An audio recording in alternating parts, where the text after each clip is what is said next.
Welcome back to the Week 13 edition of my weekly NFL Pick'em, and happy Thanksgiving, everybody. With the holiday quickly approaching, and my goal to get out a Thanksgiving mock draft, as well as my usual weekly Pick'em video, I kind of bit off more than I could chew. I literally did not go to sleep last night so that I could stay up and get both of these videos done before the holiday weekend officially started. Because this isn't your typical holiday, this is an NFL holiday. We got 3 games going on, and I wanted to make sure that I did all the games justice and provided the same level of thoughts that I typically do. But because I didn't get a chance to convert my notes from the weekend into my articulated summary, this video went from being a shorter version of what I thought it was going to be to actually a longer version. So I apologize for some of the tangents and rambles that I get onto. I was pretty much freestyling this week's Pick'em video. I promise next week's will be better, and we will do a full dive onto the playoff projections. I might even make it its own video because at the very end of the video I go over the playoff projections, and it lasts a lot longer than I anticipated, but yet I feel like I actually provided less information. You'll see. We're getting a lot closer each and every week, and I think things are really starting to come together with the playoff projections here. Every week on these videos I have a goal of hitting 500 likes. Last week I challenged you guys to hit it before Thursday Night Football. That's about 24 hours, and you guys absolutely crushed it. I'm so thankful and grateful for the support on this series. Hitting that goal so quickly lets YouTube also know that this video has something to offer. But hey, let's do it again this week, guys. Also, since I can't put as much time and effort into this video, I want to spend a little bit more time responding to you guys in the comments this week. So please share with me. I want to know, what are some of your family's Thanksgiving NFL traditions? What are some things that you might do that is unique or original that you think maybe other families don't do? Or do you say screw your family and just go hang out with your friends and watch football all day? For me personally, my Thanksgiving NFL experience usually is that I have to awkwardly linger much longer than my family would probably like so that I can watch the end of the Cowboys game where they're probably frustrating me or letting me down, while certain members of the family will criticize me and tell me I picked the wrong team and yada yada yada. But I'd love to hear you guys' experiences with Thanksgiving and your NFL traditions. So like I said, let's roll right through week 13 here.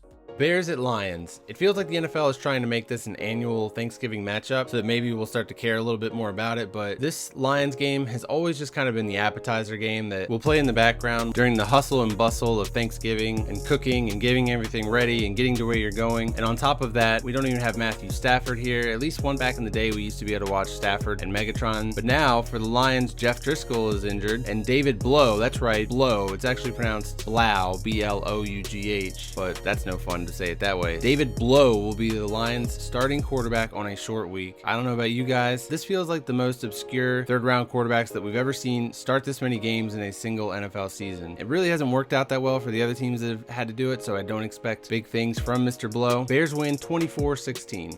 Bills at Cowboys. Here we have the main course of Thanksgiving football. The Bills are surprisingly right there in the playoff race, and they get to go from facing one of the worst starting quarterbacks that I just mentioned to playing against a quarterback who's playing some of the best football in the league. Well, at least when he's not facing the #1 pass defense in the rain. Don't even get me started on the Cowboys and Patriots game and the terrible tripping calls made against the Cowboys that the league actually came out almost immediately the following day and said, no, those were terrible calls. We apologize. Sorry. Just add it to the Des caught it list. People are starting to catch on though that this stuff is getting old and getting tiresome, and it's either the NFL allowing it to take place because these are the outcomes that they would prefer, or, which could possibly be even worse, it's the NFL just not holding their referees accountable and allowing them to continue to just be, and I know some of you guys hate this, but I think it's the former, and that the NFL wants it like this. They asked the referees to be very strict about holding calls at the beginning of the year going into the season. They wanted to see holding called more often, and I can't think of anything more out of touch with what the general public wants than saying they want more holding calls. And we're becoming way too aware with social media that we don't miss a single detail these days, whereas 20 years ago those tripping calls, we would have just been like, oh, those are weird, I haven't heard those called much before, and then we would have moved on. But now we're able to get feedback from well-informed sources immediately, and we see statistics shared rapidly about how rare that call is actually made. But hey, the NFL is going to want to flex that week 16 matchup of the Cowboys and Eagles, which will be for the division, and if the Cowboys had won that game, they would have been a little bit too far ahead, and the Eagles might have let their season slip away. And I get it, there were a ton of opportunities for the Cowboys to have won that game in Foxborough, but it is really hard to win an NFL game when you're playing against the refs as well as one of the best teams of our generation on the road in inclement weather. And while I'm hoping that Jerry Jones is able to lure Lincoln Riley from Oklahoma this offseason, I actually didn't disagree with Jason Garrett kicking the field goal there instead of going for it on, I think it was 4th and 7. There's 6 minutes left, and you're not trying to tie the game, you're trying to win, and you're not going to win the game without scoring twice anyways. Yes, you could potentially go to overtime, but do you want to go to overtime against Tom Brady? Probably not. So get the points while you can. Put your fourth quarter quarterback in position to drive down the field and win the game. But whatever, I'm over it, guys. As you can tell. For the past 6 or 7 years, though, the Cowboys have been pretty disappointing on Thanksgiving more often than not. With the Bills having an elite defense, it could be a bad matchup for the Cowboys coming off of this disappointing loss. But good old 9-7 Jason Garrett usually has his team ready to bounce back from a loss like that. And with this Bills offense so limited in the passing game with the weapons that they have, it makes it a lot easier for this Cowboys defense. Even with it being the Cole Beasley revenge game, I don't know if Cole Beasley is a guy that you legitimately fear in every revenge scenario like this. And I think that Jordan Lewis could lock him up. Cowboys win 31-24. The Saints played a really close one last week, closer than I expected and probably closer for comfort for a lot of you Saints fans. Now they're doing this awkward thing again where they're playing the Falcons after they played, 2 weeks ago, and they surprisingly got shut down. And I'm thinking that not all the cards were put on the table for that game, and that the Saints knew that this was probably going to be the more challenging of the two matchups against the Falcons in such a short span of time. And then the Falcons caught them off guard in that first matchup. So I expect the Saints to be a lot more well prepared and to bring out all the stops this time. Saints win 34-24. 49ers at Ravens. I mean, hello, can a brother get a primetime flex for this game, please? Like, nobody wants to see the Patriots and Texans play on Sunday Night Football. I don't know why they keep force feeding the Patriots to us, but at least move this game into the late afternoon slot so it doesn't have to share that prime red zone time with like 10 other games. This is like a Super Bowl preview potentially. And while I was eating a big old fat slice of humble pie watching the 49ers just completely shellac one of my favorite quarterbacks to watch on Sunday Night Football, I was thinking about you guys, you 49ers fans that have been giving me a hard time for underestimating this team since the beginning of the year, since before the year. I was thinking to myself while watching just complete domination of the Packers, who should be one of the better teams in the NFC. But I was thinking that in response to that, I was going to vow to you guys that I would not pick against the 49ers for the rest of the season. I didn't look ahead at the schedule. Then Monday Night Football came, and I saw that bad man named Lamar Jackson just completely dominate the Rams on the road, and I had to backtrack my thoughts about picking the 49ers for the rest of the year. I couldn't even pick them the following week. I know every team with a good to decent defense is probably looking at this Ravens offense like, yeah, let my guys get a chance. I bet you that they can slow him down, but it's actually this style of defense that Lamar Jackson has been dominating this year, which has been the biggest improvement from his rookie year where he actually struggled most against these cover 3 defenses. The biggest key for the 49ers will be taking advantage of the Ravens missing their starting center for the rest of the season, and this will be the first game without him. That could be a potentially very big adjustment for the Ravens, and these fast starts that they've been getting off to could come to a halt up against a good defense like this 49ers. It didn't hurt them last week because against the Rams, that game was basically already decided in the first quarter, maybe quarter and a half. The Ravens were just much more prepared than the Rams. Now, these two teams, though, the 49ers and Ravens, these are two of the best coaches in the league, and it's no surprise that these coaches are doing so well with these talented rosters, unlike that team in Dallas. And let me go back to the flexing situation. Your average NFL fan that doesn't have any skin in this matchup, meaning they're not a fan of either of these teams, the average fan, they're going to be, a little bit frustrated. Oh, I wish I could have watched that game in prime time, and then they're going to move on. But 49ers fans are the ones that should be the most annoyed by this, because this is the dreaded 10 a.m. kickoff time for them. And you saw with the Raiders and the Seahawks last week how it affected them having to play at 10 a.m. kickoff for their body clock. But sorry guys, it's just so hard to pick against Lamar Jackson right now. I've got Ravens winning 26-20. Redskins at Panthers. So they did it. Dwayne Haskins and his offensive line, they got along long enough for them to win a game. And Dwayne Haskins was so hyped that when he thought the game was over, he just ran over to take a selfie with some fans in the stands. And because they couldn't find him to go out and kneel the clock out, Case Keenum had to go in and do it for him. Now, when I mentioned how I had heard that the report was Haskins was a little bit immature, and then, there's been a couple of instances of it or whatever, well, I think that this was a prime example of it. And I don't think it's that big a deal. But I also understand how some of the get off my lawn types would be annoyed by it. But it is funny that you think a guy that is so used to winning all the time, like he said, you'd expect him to know how to act after a win. But it was his first victory as an NFL starter, and that's a good monkey to have off your back early in your career. But this week they've got a much harder matchup defensively in the Panthers. They're way better than the Lions. And then on the other side of the ball, good luck slowing Christian McCaffrey down. Kyle Allen seemed like he was back to his early season form last week, and if not for their kicker, the Panthers would have had probably their biggest victory of the year last week against the Saints. This week is full of get-right games, teams that are still striving to stay in contention for the playoffs, but may have lost a close one or a hard-fought battle last week. Panthers win 24-13. Jets at Bengals. I don't think anybody saw that beatdown by the Jets last week coming against the Raiders, but I did warn you guys about a pretty easy up-and-coming schedule where the Jets could make a run here. Now, will it be a run to the playoffs? Probably not, but I think what I remember saying before was that they'll probably win enough games to ruin their draft spot, keep their head coach, but still not make it all worth it for a playoff berth. This week, the Bengals are switching back to Andy Dalton, and that honestly just makes this franchise look even more clueless, and it's a shame because AJ Green could have been something really, really great. And don't get me wrong, he was an amazing player to watch in his prime. Him and Andy Dalton had a stretch there where they were one of the best offenses in the league. And maybe the Bengals are using Andy Dalton as a way to talk AJ Green back onto the field because it seems like he's being a little hesitant after the injury, and I don't blame him at all because he has a chance to cash in after this season in free agency. And if he goes out there and tears an ACL before the end of the season in a meaningless game, he could cost himself millions of dollars and scare away an ideal contender that he wants to join in the process. I think this game ends up being a lot closer than Jets fans would probably feel comfortable with. After all, the reports were that the Jets went out and celebrated last week like they had won the Super Bowl. That's a quote that I read. I think it was probably New York Post or whatever, but then Darnold was like hooking up with some random girls or whatever, 22-year-old doing the 22-year-old things. But I think in the end, the Jets will win this game, but it's not going to be quite as easy as their game last week against the Raiders. Jets win 21-20.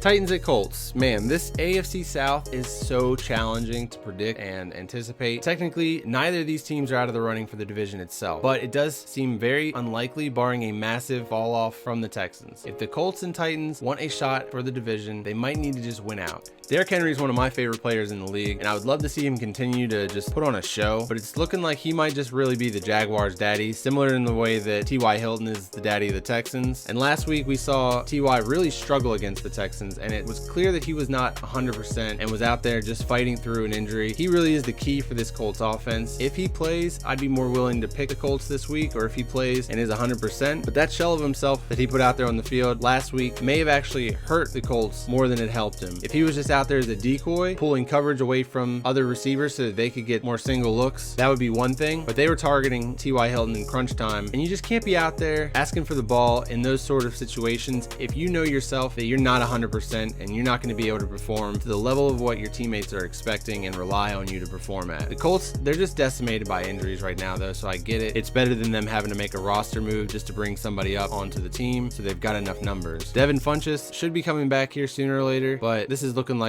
a wasted year of his career recovering from this injury. But without T.Y. at 100% until we see him fully healthy again, I'm going to go Titans win 21-17. Browns at Steelers, the rematch. It's like Rocky 2, but they replaced the main characters with these new actors and expected us to just not notice. So Mason Rudolph has been benched in favor of a man that chooses to go by the name of Duck. Let's let that sink in for a moment. And Mike Tomlin said that he's the only one that hasn't killed us yet. So I'm guessing that's a shot at Mason Rudolph. But old Duck Hodges, he played, I think it was Monday Night Football against the Chargers in LA, and I doubted him. He was one of these obscure third string quarterbacks that I was referring to earlier, and he's the only one that's really had any actual success. So maybe not all hope is lost for the Steelers just yet. The Browns, they needed that game against the Dolphins to get things going again. That was their get right game. They did get some ugly streaks off their back that had been following them around since the first month of the season, like Odell Beckham not having a touchdown pass, stuff like that. And now they should be ready to extract revenge on the Steelers because I think that this rivalry just reached a whole new level. With Mason Rudolph out of this game though, it seems like pretty much everybody that was a main instigator at some point in that brawl on Thursday Night Football is not going to be playing in this game. But if one team is losing out more than the other in this scenario, it's definitely the Browns because they've lost one of, if not their best player on their team. And even though you can be disappointed in your teammates' actions like that, because let me reiterate, you can't hit a guy over the head with a helmet, I think the Browns probably feel a little slighted that their win was overlooked because people were focused so much on this brawl. And I don't know, Freddie Kitchens might not have that kind of a gear turning inside of him, so I don't know, maybe he won't be able to get his team hyped up and ready. And I know that Mike Tomlin does, so I'm probably making a terrible mistake by picking the Browns here, but I'm gonna go with the Browns 23-20.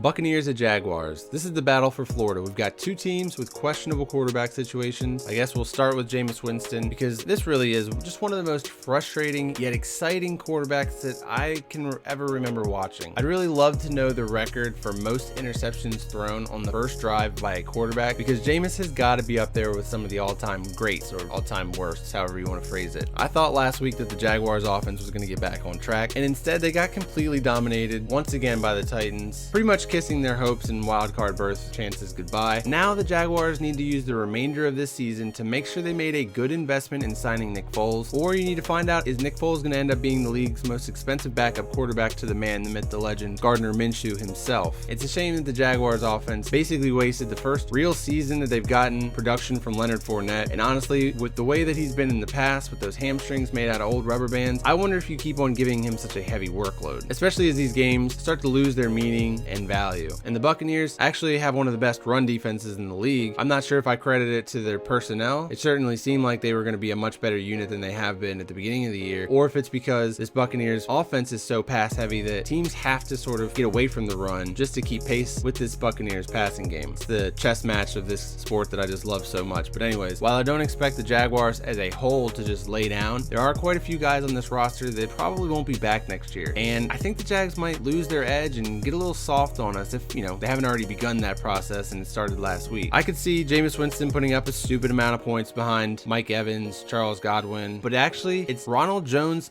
breakout day that gets them up and down the field. That's what I'm going with. Ronald Jones, breakout performance. Buccaneers win 33-24.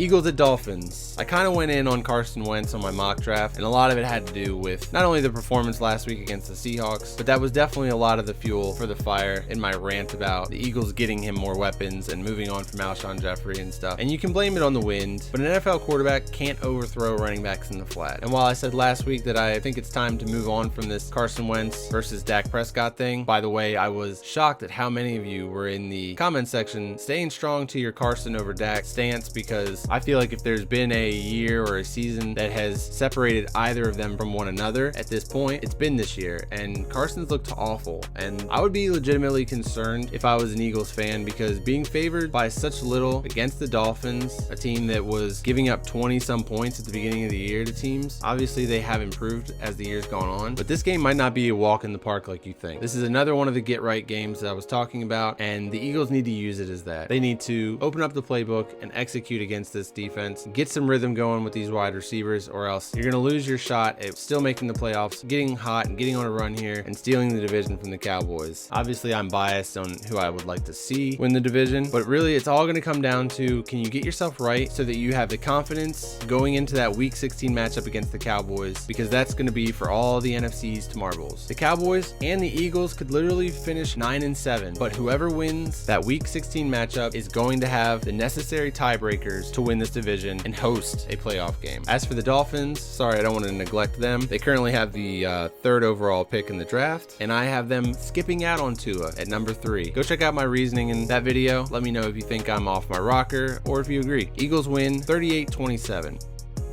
Packers at Giants. Now, I'm not one to overreact to 1 week, so please don't take this that way, but I am getting concerned with Aaron Rodgers and his performances against specific defenses this year. I think it was Thomas Davis for the Chargers who made the comment about having the secret formula or key or whatever his wording was to beat Aaron Rodgers, and it feels like that might have been a legitimate thing with the way that teams are all playing him so similarly and consistently. The worst part of it is that it looks like Aaron Rodgers or the Packers coaching staff is being too stubborn to change or adapt at this point. The reason I jump to blame it on Aaron Rodgers is because Aaron Rodgers is a cocky guy, it's part of his charm. It's also part of what drives him to be as good as he is. But I could easily see Aaron Rodgers being like, hey, I'm Aaron Rodgers. I've done this for 13 years or whatever. I'm going to keep doing what I do. You guys just need to block better, catch better, run better routes. Now, I think he's a better leader that he wouldn't actually come out and say those things, but I'm worried that might be his mentality. And while, he might have a legitimate point there, he's not getting it done either. He's holding the ball for far too long, which he's done throughout his career. But if you're not going to be dealing like you used to and making these ridiculous throws on a regular basis, you're gonna have to adjust, man. Like, take a page out of Tom Brady's book. As much as I hate to say it, that man has adapted better than any professional athlete I could name off the top of my head, and it's the reason that he's 42 years old playing quarterback in the NFL at a reasonably high level. And the Packers, they're in danger of losing this grip on the division to the Vikings. If they beat the Vikings later this season, they're fine because they hold the tiebreaker over them then. But I'm worried that this Packers offense has an identity crisis right now, and they can't figure out how to use Aaron Jones and Devontae Adams in the same offense. offense. In that window where Devontae Adams was out, Aaron Jones was a top 3 running back in the league. But with that said, what is this, 3-4 times I've said this today? The Packers have themselves a get-right game. This Giants defense is terrible. The secondary made Mitch Trubisky look like an efficient quarterback last week. I'm not sure if the Giants are aware, and I know players don't like tanking or whatever, but Giants should look around their locker room and come to an understanding that they don't have a lot of talent, especially not in the places where you need it the most, and that's offensive line and pass rushers. And Chase Young is falling right into their lap right now with the way that the draft order is set up currently. And for guys that plan on being in New York beyond this season, they should want this to happen too. Also because Chase Young, that guy could just completely transform the defensive side of the ball for them. But hey, they might have been low-key tanking this whole time after going 0-2, and then Daniel Jones comes in and wins them 2 games, and now they've lost 7 straight. The real concern for Giants fans right now should be this fumbling issue. Daniel Jones seems to have inherited some really poor qualities from Eli, or maybe that's just in their goofy nature and disposition. Either way, the rookie quarterback has been trying to do way too much, and I'm starting to wonder if we're actually going to see Eli Manning one more time go out there and throw the ball around while diving away from sacks. That's probably very unlikely, and Giants just keep the tank job going. We got the Packers winning this one 28-20, and it probably could be even more than that if they really open things up.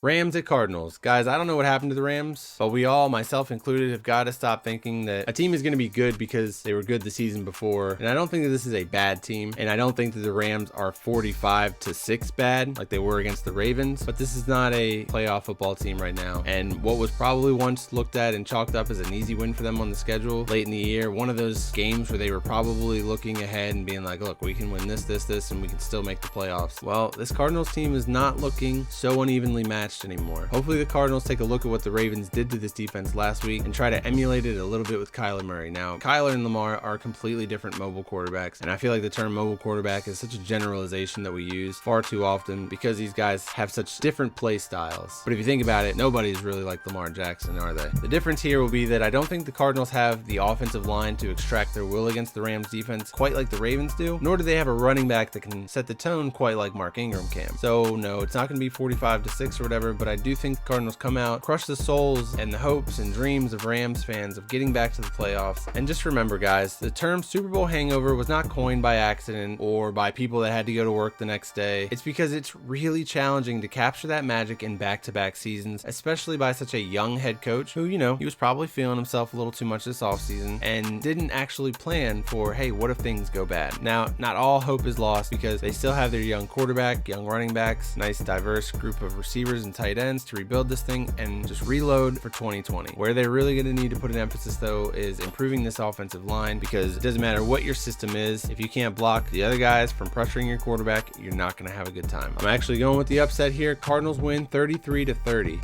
Chargers at Broncos. It was this matchup that made us aware about the Chargers and their potential shortcomings in 2019. When the Broncos went into LA and the Chargers' little soccer stadium and pulled the upset, you could fast forward then from 2 months and it's pretty evident that Philip Rivers is just not who he used to be. And if the Chargers win these days, it seems like it's in spite of him, not because of him. The defense is still really good, and I think that if the Chargers had somehow won that game against the Chiefs last week in Mexico, there'd still be hope for them to make a run at the playoffs, but I think we're more likely to see Tyrod Taylor get a chance here before it's all said and done. And that's tricky because Philip Rivers has been one of the best, if not the best, Chargers quarterback in team history. And it's more than likely his last year with the team. His contract expires this year, if not his last year in the league altogether. And you don't want a situation like the Giants had with Eli Manning when they chose to bench him. But the difference here is that Tyrod Taylor is a much superior player than Geno Smith, and Eli Manning was still under contract for a few seasons, whereas Philip Rivers has probably already been talked about by the front office, and I'm sure they have an idea or a plan of what they want to do with, or more likely without, him moving forward. And that's probably throw a big thank you party, get him a gold watch, and have all of his belongings from his locker already packed up into a nice to-go box, probably from P.F. Chang's. If you get that reference, please let me know in the comments below. I'll be really impressed if you do. But anyways, it's been really hard for me to pick the Broncos or even give them any thought because I still don't really even know who Brandon Allen is, even though I've seen him play a couple times now. Other than I just don't think he's got what it takes to win games. He's probably an awesome third-string practice squad quarterback, but I'm ready to see Drew Lock now in this offense, and I'm sure that Broncos fans are too. Brandon Allen and Drew Lock are in fact splitting practice reps this week, but I wouldn't be surprised if they continue to hold him out for one more week and don't throw him to the dogs named Joey Bosa and Melvin Ingram. If you can wait one more week with Brandon Allen, you've got much more favorable matchups for a rookie quarterback to get their first start, with the Texans the following week, the Chiefs the week after that, then the Lions, then the Raiders. The defenses basically get worse and worse as the season goes on for the Broncos, so it looks like not only we'll get to see Drew Lock sooner than later, but we'll also get to see him in good matchups where he should have a little bit of instant success. And this game is such a toss-up. I've been stalling and distracting, trying to figure out who do I really want to take, but I'm going to settle on the Chargers winning 20-13 and get some revenge for their home loss earlier in the season. Raiders at Chiefs. Geez, Raiders, all you guys had to do was take care of a really sloppy, bad Jets team. I know it was a road game, but you would have been the trendy upset pick of the week against the Chiefs this week, but instead you fell victim to the trap game. Classic. And now people are doubting what they saw you guys doing all along, and I mentioned concern with how the Raiders allowed the Bengals to hang around in their game, but Bengals have kind of been lingering in a lot of games, so I don't want to discredit the Bengals when my intentions are just to discredit this Raiders team as a whole. But maybe we do see a bounce back from everyone, from coaches to players, now that the matchup that they were probably circling on their calendar weeks ago, now that that's finally here. But I think that we're going to continue to see Patrick Mahomes get healthier each and every week, and this defense is just a terrible matchup for the Chiefs passing game. We saw them basically get waxed up and down the field in their previous matchup, and I'm kind of expecting more of the same this week. The biggest difference is that we get more of a consistent and balanced offensive attack from the Raiders, and so the game might not be over in the second quarter. That will lead to this being one of the more high-scoring games of the week, if not the season, and I think that Patrick Mahomes reminds us, while we're all under Lamar Jackson's spell, that hey, he's a pretty good quarterback too. Chiefs win 38-24. Sunday Night Football, we've got Patriots at Texans. Womp womp womp womp womp womp womp womp. Isn't it ironic though that I spend quite a bit of time on this channel bashing the Patriots and just rooting against them, and then my team has a chance to beat them in what would probably be one of their most signature wins for the last decade, and they get screwed with weird calls, not once, but twice, and even more importantly, on a last-ditch effort drive to potentially go down and make it one of the more exciting finishes to a game that you can hope for. And I don't even know if this is worse or what, but when the NFL immediately comes out and says, yeah, sorry, those are bad calls, it almost is even just more of a slap in the face, because we live in an instant world now. Why couldn't somebody have instantly hit this ref up in his headset and been like, no, that's a terrible call, please change that back? I don't know. I don't want to go down this road again, guys. Sorry, I'm over it, I promise. But I will say one more thing, that those are the types of situations and moments that make people not enjoy the Patriots as much as we should be. We should all be relishing in their greatness, but because, yeah, they may or may not have bent the rules a little bit here and there. Yeah, their owner might or might not be involved in some weird, sketchy behavior down in Florida. But when everybody looks up to you so much and they have a chance to beat you, or they think they have a chance to win a game, and there's some crappy call that feels very biased against you, it leaves a stale taste in your mouth. Probably one of the most important dynasties, or the most impressive dynasty in all of sports history. And even after all the things that they've done allegedly or not, the league still props them up as if the Patriots are the unofficial little brother of the NFL. And if you want to know the real reason why the 49ers-Ravens game was not flexed into Sunday Night Football, is because Robert Kraft would have a hissy fit and be in Roger Goodell's office the very next day if they flexed the Patriots out of Sunday Night Football for Tom Brady's old backup quarterback and some guy that Robert Kraft is probably still saying behind closed doors that he thinks is more of a wide receiver or running back. But anyways, Patriots versus Texans, right? That's what you're here for. The Texans have the offensive firepower to test this #1 Patriots defense, and it's literally going to be strength versus strength, with Stephon Gilmore and DeAndre Hopkins probably lining up on the same side of the field more often than not. The trick will be this Texans offensive line protecting Deshaun Watson long enough to not have him scramble immediately, or at least have the internal clock not go off, because he's taking so many early hits at the beginning of the game. Either way, Watson has matched up well with Belichick and is one of the few rookie quarterbacks that we've ever seen have production against him in their first matchup against each other. The Texans still lost that game in Foxborough, but Watson was not shut down like most rookies, and I think it's because his ability to scramble is just so hard to defend, especially when, you're such a concrete thinker like Belichick, and Watson's just such an instinctual player that when he takes off and scrambles, you actually can't game plan for it, and he does it so differently each and every time, whereas, like I was referencing earlier with Aaron Rodgers, when he senses pressure in the pocket, he takes the same path to escape every single time, and that you can literally plan for it and execute your defense in a different manner just to stop Aaron Rodgers from doing the same old. And now Aaron Rodgers has to rely on throwing dimes every single time, and let's face it, he's getting too old for that. But Watson takes off in a different way, and he has this human joystick quality to him that gets him out of a lot of trouble, and is why this Texans offensive line gives up so many sacks, but also why they've been able to get by with such little talent actually playing along that offensive line. This Patriots offense, they've been terrible, and until further notice, I just don't see them all of a sudden getting back on track, and for that, I am going to take the Texans in the upset here, in what could actually end up being a low-scoring game. I've got it going 17-14.